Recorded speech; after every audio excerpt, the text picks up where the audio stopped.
Le halving du Bitcoin est l'événement le plus important du monde des crypto-monnaies. Il n'arrive que chaque 4 ans. Et chance pour nous, nous sommes en 2024 qui est une année d'un halving du Bitcoin.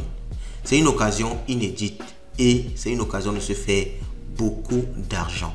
Je pense même que c'est l'occasion pour toi de gagner pas mal d'argent lors de ce bull run-ci. Si tu la rates, tu devras attendre encore 4 ans. Et je pense même que ça peut être la dernière occasion d'acheter le Bitcoin avec un prix aussi bas. On verra pourquoi je dis tout ça, ne vous inquiétez pas. On va déjà dans un premier sens essayer de comprendre ce que c'est que le halving effectivement. Quel est son impact, quelles sont les implications du halving. Et on va terminer par un top 3 de ma sélection personnelle. Ce n'est pas un conseil en investissement. J'ai pris des cryptos qui peuvent vraiment performer lors de ce halving. Alors à part le Bitcoin bien sûr, il faut savoir qu'il y a des cryptos qui peuvent bénéficier significativement du halving du Bitcoin. On verra ça en détail. Je vous ai fait une sélection de 3 cryptos capables de vraiment exploser lors ou bien après le halving. Alors quand je dis après le halving c'est dans quelques jours, dans moins d'une semaine. Et pour toi, je dis qu'il est dans 24 heures parce que c'est maintenant qu'il faut se positionner. Si tu attends le halving, il risque d'être trop tard, ok? Donc il faut se positionner là maintenant. C'est pour ça que je demande de liker cette vidéo, de la partager, de la commenter pour que le maximum de personnes puissent la voir très rapidement, surtout avant le halving, ok? Bon, allons-y, let's go. Bon.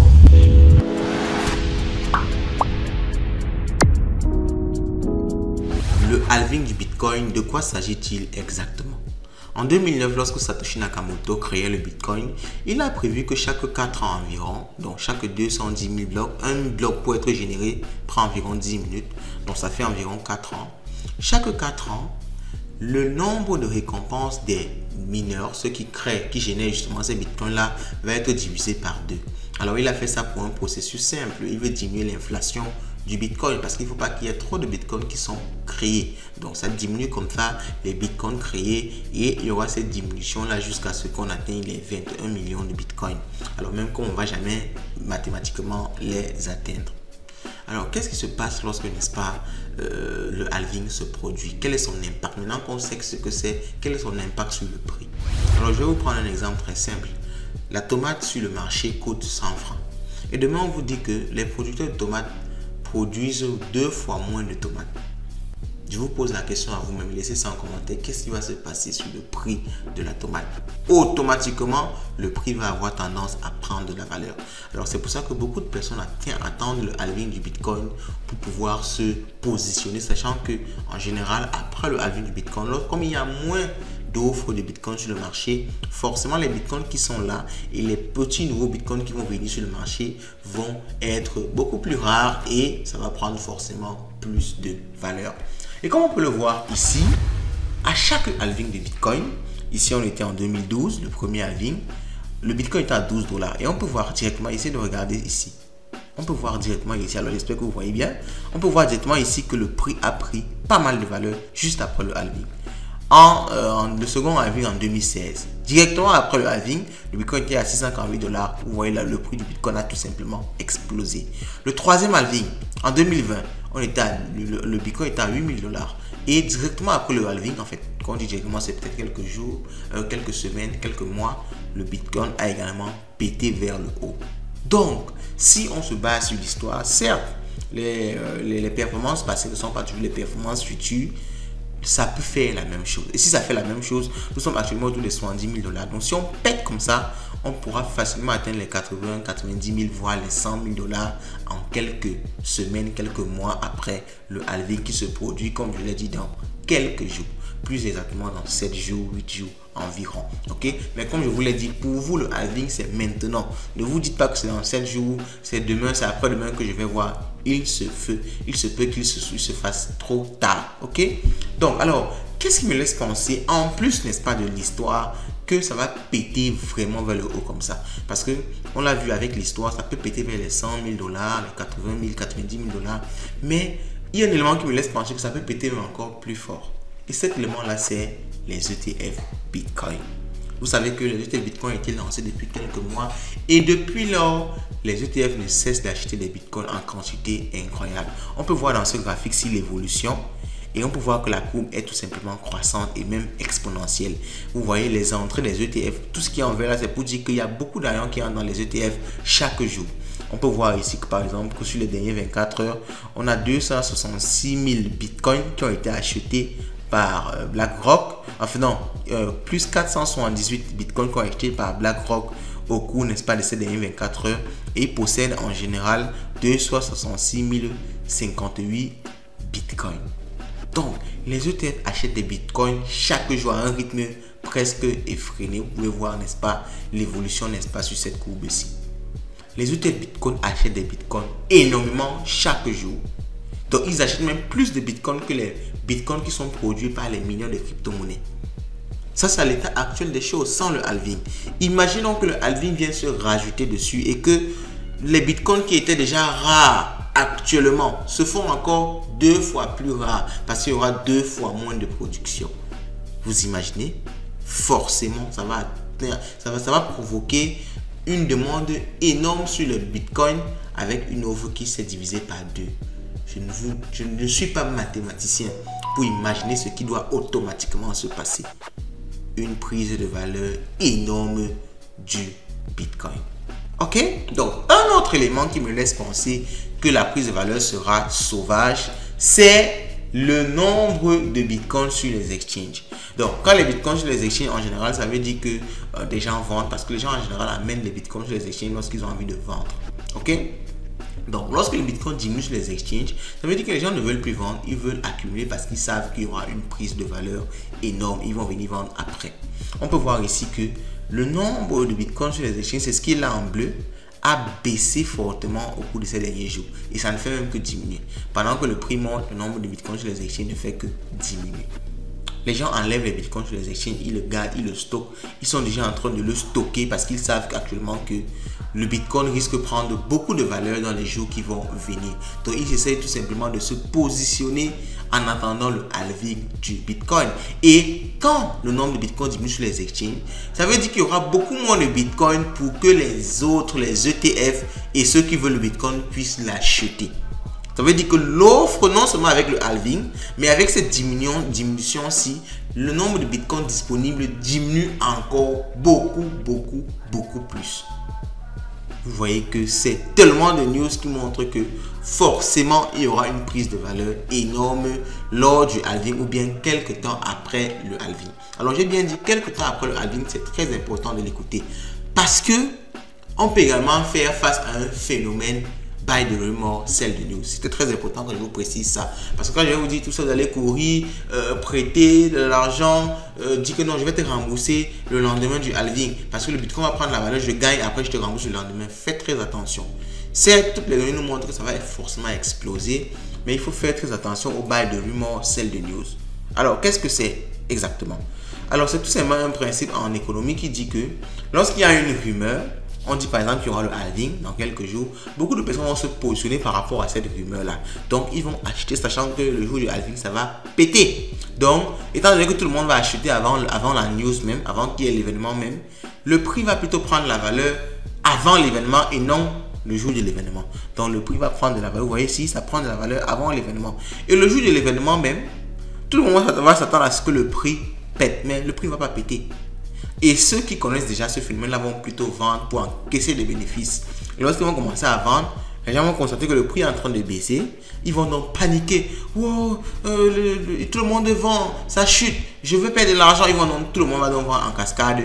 Ce qui va causer plutôt une chute du prix le jour de la news. Donc, il faut faire très attention à cet événement-là. Donc, même si le halving du Bitcoin va provoquer une prise de valeur forte du Bitcoin, il faut savoir que ça ne sera pas forcément à l'instant T. Ok, à l'instant T, il peut plutôt avoir une certaine chute du Bitcoin. Donc, c'est peut-être le moment de l'acheter là maintenant. Ok, lorsqu'on est encore dans la rumeur. Ça peut aussi être une occasion de l'acheter lorsqu'il y aura la news, le sell de news.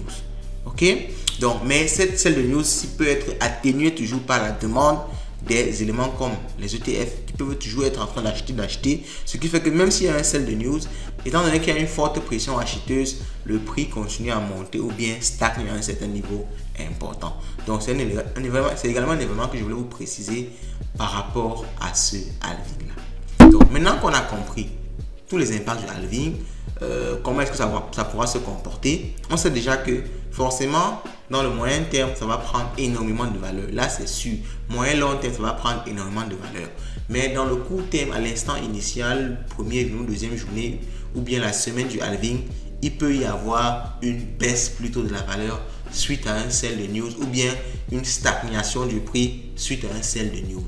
Maintenant qu'on sait tout ça, on va maintenant voir les éléments qui peuvent nous faire gagner de l'argent à part le Bitcoin. Parce que dans mon top 3 que je vais faire, le Bitcoin est le bonus. Donc, il y a déjà le Bitcoin qu'il faut mettre à côté, qu'on ne le classe même plus. Si vous posez sur le Bitcoin, avec le halving, vous allez forcément gagner de l'argent parce que ça va prendre forcément de la valeur. Ça, rien à dire, dans le moyen terme. Mais, si on veut avoir des effets multiplicateurs beaucoup plus intéressants. Parce que vous savez, le Bitcoin est assez costaud. Son market cap fait plusieurs trillions. Je crois que c'est 1, quelque chose de trillion de dollars. Ce n'est pas facile à faire 1 fois 10 sur le Bitcoin. Même faire 1 fois 2, c'est déjà très bon. Sur le Bitcoin, c'est vraiment difficile. Mais il y a des cryptos qui vont également profiter de ce halving là parce qu'ils sont en quelque sorte basés sur le Bitcoin. Et on découvre le top 3 là maintenant. Alors avant de découvrir le nom de mes tokens, il faut déjà comprendre d'abord pourquoi ces tokens là vont bénéficier du halving. Ces tokens là sont dans la catégorie des tokens qu'on appelle les ordinals. Ok, je ne fais pas une erreur, ce n'est pas les ordinaux, c'est bien les ordinals. Ce sont les tokens qui sont basés sur la blockchain du Bitcoin, la blockchain BSC20. Vous pouvez voir ici qu'un ordinal est un protocole conçu sur la blockchain Bitcoin. Chaque Bitcoin peut être décomposé en 100 millions d'unités appelées des stats. Et chacun de ces stats peut recevoir un identifiant unique à l'aide d'ordinals. Donc, il y a des cryptos comme ça qui sont développés sur la blockchain Bitcoin.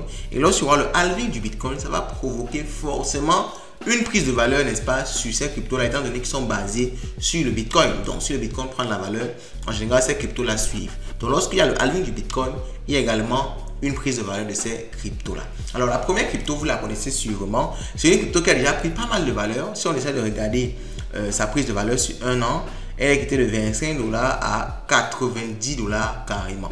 Donc, elle a fait 1 fois 4 sur cette année-ci. Alors, mais il faut comprendre que les chiffres sont des choses qui peuvent facilement évoluer. Donc, ne vous dites pas que c'est parce que ça a déjà fait 1 fois 4 que ça ne pourra pas faire 1 fois 10 encore par la suite. Parce que Ordi, c'est, on va dire, number one, c'est la crypto numéro 1 lorsqu'on parle des ordinals, donc des tokens qui sont basés sur la blockchain Bitcoin. Donc, je me dis que forcément, s'il y a un afflux de liquidité dans le Bitcoin, s'il y a une prise de valeur forte du Bitcoin, s'il y a un halving du Bitcoin, Ordi va profiter de ça énormément. Et Ordi, c'est une crypto-monnaie qui fait par exemple les 50% en un seul jour.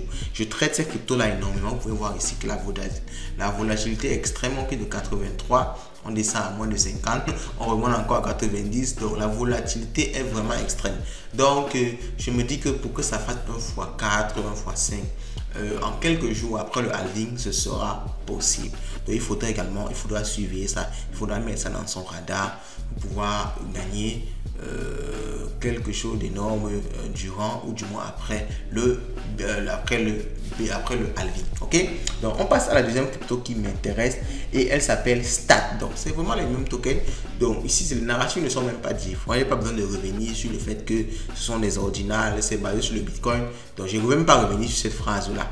Donc c'est tout simplement des cryptos différentes de la même catégorie. Et ce qui est bien ici avec, c'est que le market cap est moins énorme, donc l'effet multiplicateur est beaucoup plus intéressant. Ok, et l'effet également sécurité n'est pas mal parce que vous voyez en un an ça a plutôt diminué. Donc je me dis qu'avec ceci l'effet multiplicateur sera beaucoup plus intéressant. Et même en termes de sécurité, c'est assez sécurisé parce que c'est basé sur le Bitcoin. Et je ne vois pas une crypto basée sur le Bitcoin disparaître à quelques jours après le halving du Bitcoin.